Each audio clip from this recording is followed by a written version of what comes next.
धन्यवाद speaker ma'am. ये जल्दी राष्ट्रपति जी के अभिभाषण के बारे में जो चर्चा चल रही है उसमें मुझे आपने मौका दिया। जी। ये कौन सा एक क्रांतिकारी फैसला जो नोटबंदी वाला, जिसने 125 से ज्यादा देश के नागरिकों की जान ले ली, लोगों की शादियां टूट गई, लोगों ने आत्महत्या की। फतेहगढ़ चूड़ियां अमृतसर के पास एक गांव है मज्जूपुर, 5 दिसंबर को एक किसान की बेटी की शादी थी। 27 नवंबर को वो बैंक में गया, उसके अकाउंट में 4.25 लाख थे तो उसको पैसे नहीं मिले। अगले दिन फिर गया, नहीं मिले। अगले दिन वो हलवाई और टेंट वाले के रसीद ले गया कि मुझे पैसे दे दो, लेकिन मिले नहीं। तो उसने क्या किया, हलवाई ने कहा कि मैंने को कहीं और बुकिंग ले ली है, मैं नहीं आ पाऊंगा, अपने पैसे नहीं दिए टाइम पे। टेंट वाला भी मुकर गया। तो उसने कहा मेरी शरीके में, मेरी सोसाइटी में नाक कर जाएगी। मैडम अपने खेत में जाके फांसी लगा के उसने आत्महत्या कर ली। वो लड़की क्या कह रही थी, मोदी जी से पूछिए। लड़की ने कहा कि 5 तारीख को इस घर से मेरी डोली उठनी थी, लेकिन उससे पहले मुझे अपने पिता की अर्थी उठानी पड़ी। कौन जवाब देगा इसका? कौन जवाब देगा इसका? आपने नोटबंदी की है, याद रखना बीजेपी वालों, लोग देश में आपकी वोटबंदी करेंगे। अब कौन खड़ा है एटीएम के सामने? कोई काले धन वाला है? वो खड़े दुकानदार खड़ा, दिहाड़ीदार खड़ा, बूट पालिश करने वाला खड़ा है।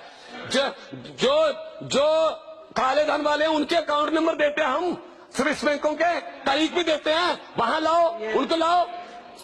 दिल्ली के चुने हुए सीएम के ऑफिस पर सीबीआई रेड करती है। ये फेडरल स्ट्रक्चर के लिए बहुत खतरा है। आज माननीय कोर्ट ने डांट लगाई है इनको कि एमएलए पकड़ना हो आम आदमी पार्टी के तो बड़े तेज हो जाते हो, बाकी सारे केस निपटा लिए तब कि तेज हो जाते हो। तो मैडम फेडरल स्ट्रक्चर को खतरा है। और एक बात जो वो कमी लगी जो हमें होनी चाहिए थी, पंजाब एक ऐसी स्टेट है जिसने देश की आजादी में सबसे ज्यादा कुर्बानियां दी।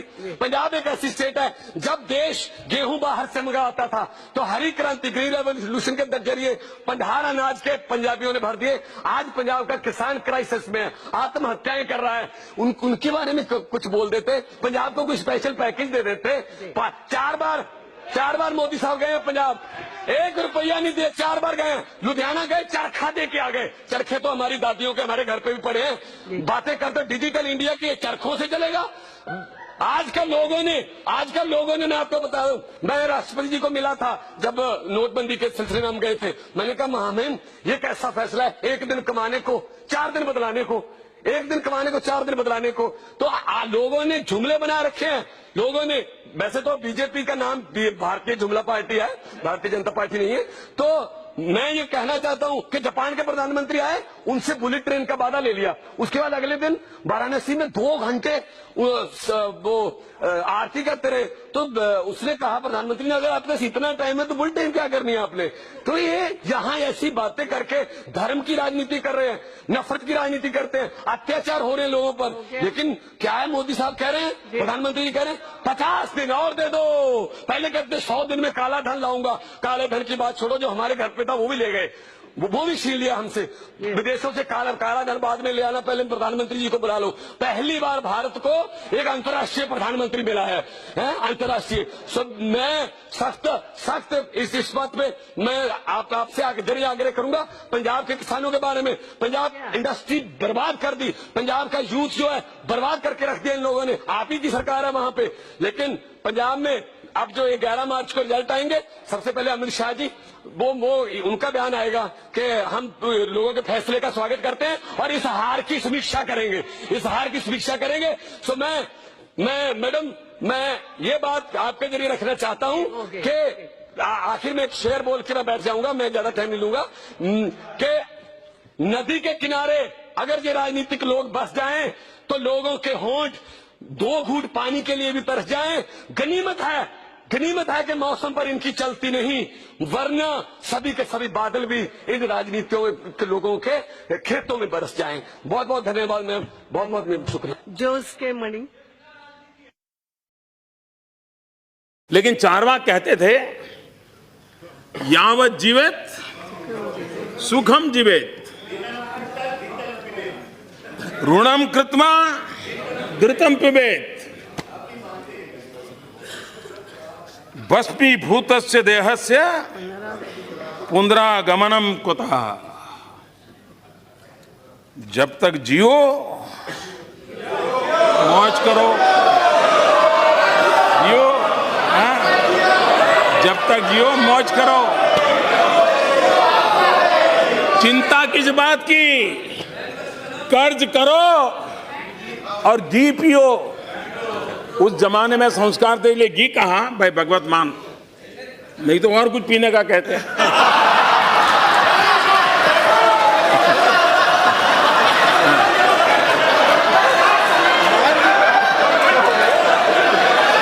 लेकिन उस समय ऋषियों ने, वहां संस्कार थे तो उन्होंने घी पीने की बात कही थी। शायद आज का जमाना होता तो कुछ और पीने की चर्चा करनी पड़ती। लेकिन इस प्रकार की फिलॉसफी से कुछ लोगों को लगता है कि जब अर्थव्यवस्था इतनी अच्छी चल रही थी तो आपने ऐसे समय ऐसा निर्णय क्यों किया। ये बात सही है।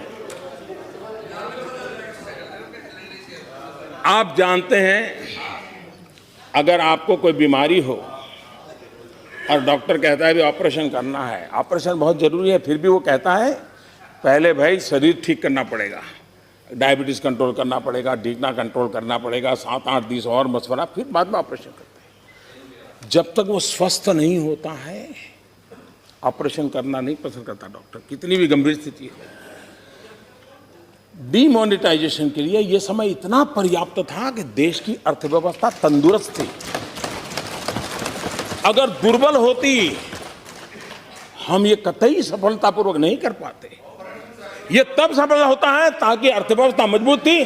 और इसी समय दूसरा, इसका समय, ऐसा मत सोचिए कि हड़बड़ी में होता है। इसके लिए मोदी का अध्ययन करना पड़ेगा आपको।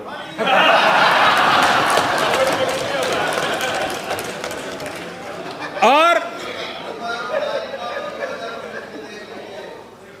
आप देखिए, हमारे देश में साल भर में जितना व्यापार होता है, करीब करीब उतना ही व्यापार दिवाली के दिनों में हो जाता है। यानी 50% दिवाली के दिनों में, 50% साल भर। एक प्रकार से पूरा उद्योग, व्यापार, किसानी, सब काम दिवाली के आसपास उसकी पीक पर पहुंच जाता है। उसके बाद नेचुरल लल पीरियड हमारे देश में हमेशा होता है। दिवाली के अलावा दुकानदार भी 15-15 दिन बंद रख करके बाहर चले जाते हैं, लोग अपने आप घूमने।